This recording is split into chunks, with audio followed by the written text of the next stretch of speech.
And so I want to make sure that each of us understands each step of the path that we must take. I also want to say that in this time, this, let's say, last moment of calm before the coming waves of storms, not the physical ones so much, our consciousness has to be raised. It's not high enough. We're not making use of the one resource that we have in plenty, which is the power of consciousness. It is our ace in the hole. But if we don't make use of that supernatural resource by staying in the ego level of consciousness, we're not going to make it. And that's why our preparations, regardless of what we do in terms of food security or how much money we have even, or any of the other phenomenal plane accomplishments, they won't enable us to survive if we're still in the ego. And there will be struggles and arguments and anger and disputes and schisms, and there will be a failure of the right kind of energy and the right kind of unified field that will be able to download the powers that are latent in our consciousness that some of us don't even imagine that we could access, let alone activate.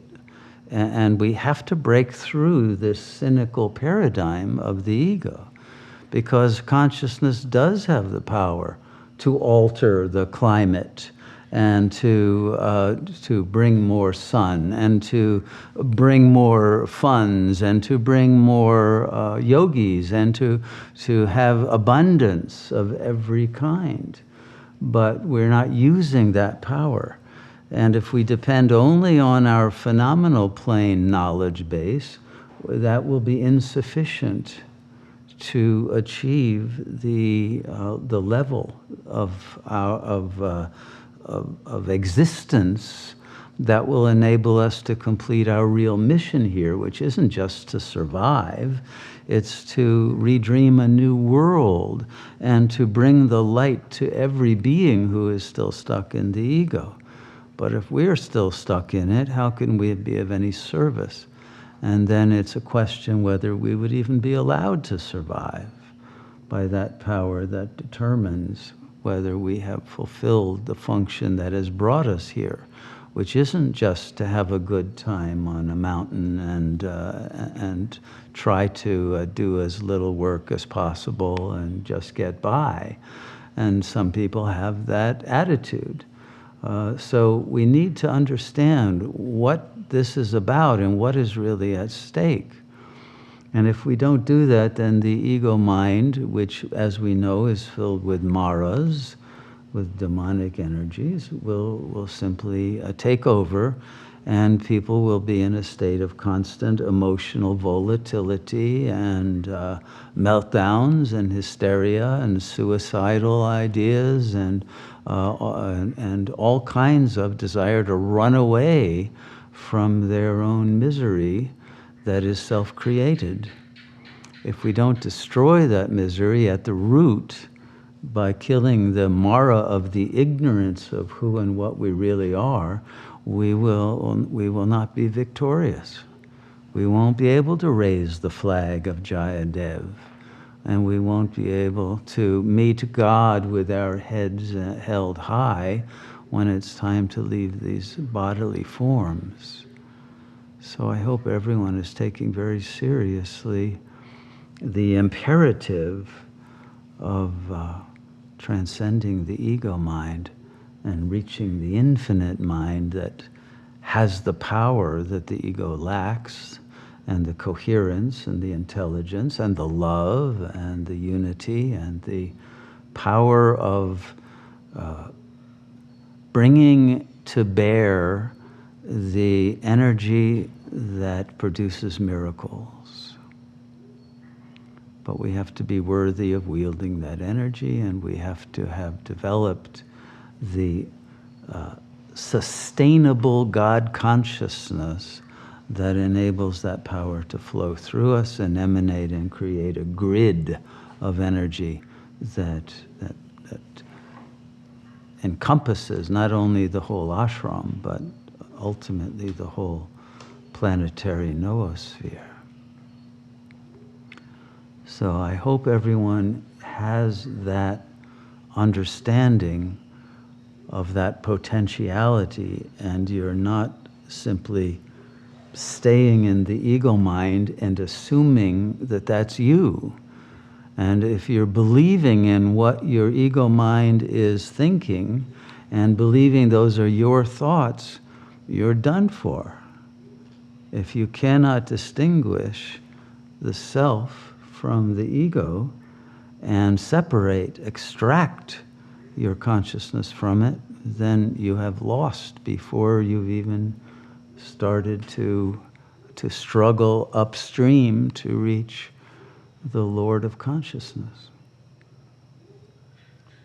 So I hope everyone has that intention. Anyway, the teaching was about the journey of Purusha and Prakriti. And I want to go through that so you all understand what is meant by those terms. So I made a little chart of it to share with you that might clarify it more.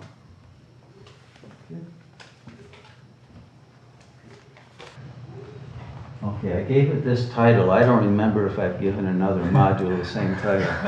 If I have, forgive me, and we'll add a different word here. But this is basically what we're going to be looking at. Now, when I gave the teaching on Monday, I actually started with stage 2. So I'm going to go back to stage 1, which in stage 1, in ego consciousness, you don't recognize that the ego is Prakriti. The ego is not Purusha. Has nothing to do with Purusha. It's an installed biological system that is entirely based on the identity of the physical organism. So it's a consciousness reduced to its lowest level, where it doesn't even recognize that there is a difference between consciousness and matter. It considers itself to be a body. It considers that that's the only reality there is, and it's normal to have ups and downs and to be angry and sad and depressed and all the other emotions. And there's simply a sense of this is what reality is. And so there's no intention of changing it. It's inertia. This is what is called the tamasic guna. And we are now in a state at the end of Kali Yuga that is tamopradhan. That means extreme tamas. And that's the ego in its current state. And because Prakriti itself, which is nature, which is the 5 elements, which is matter in its current state of pollution and of degradation, because the ego is materialized more than it is even mentalized, because of its identity with the body, it's totally affected by the energies of Prakriti around the world. And as those get more dark and degraded and more chaotic, because of all of the upheavals at a geophysical level, let alone social and political, etc., the ego becomes ever more anxious and scattered and dissociated in order to try to hold on to some level of functionality, but at the cost of becoming ever more fractured.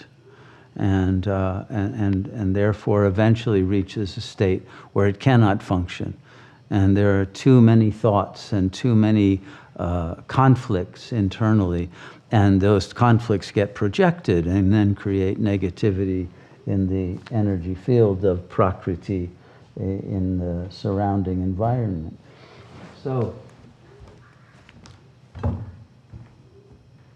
the second stage is really the beginning of the spiritual journey, where there is a dawning recognition that consciousness is not the body, that consciousness has resources and functions and capacities to download insights, inspirations, energies, that there are such things as synchronicities in the world, that one's dreams are meaningful, that there is a power of consciousness that is uncanny and that cannot be explained by neurophysiology and by science in its current primitive form.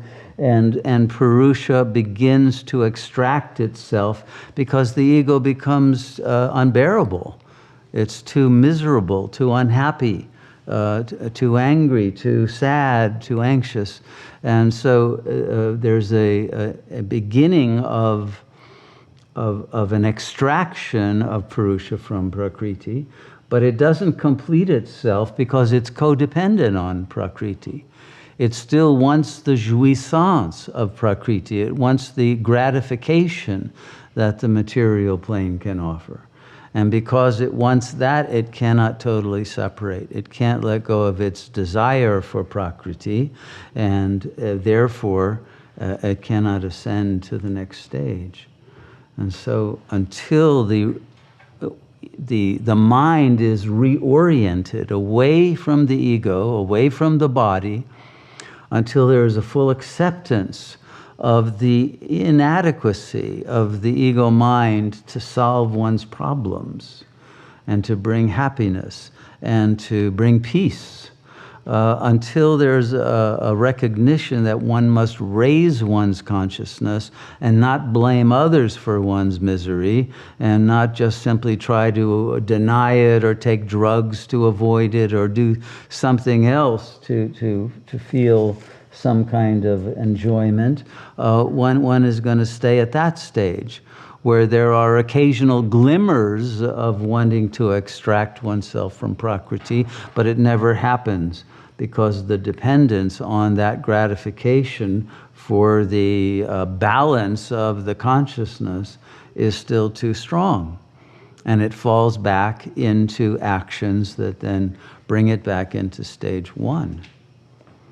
And at stage two, there's more agony of a feeling of failure and a feeling of impossibility that then creates a depression. So when the Purusha can get over its depression and get on with the business of raising its consciousness, it becomes Sat Purusha at a certain point. It will extract itself enough from Prakriti that it will recognize that Prakriti is actually Maya, that it's actually an illusion and a mirage and a false world, a simulation, that it has no essence and there's nothing to be gotten from it. So this is when the first level of empowerment comes, when the Purusha becomes purified enough to want nothing to do with Maya, and there's a complete separation. Okay, that fission is the first stage of a process that will then become fusion at a higher level. And so there has to be the first fission and separation. This is why all of the affirmations, I am not the body, I am not the mind, I am not this and that, neti. But one doesn't know who one is, but at least one knows who one is not and what one is not. And so that's when the real journey begins in earnest.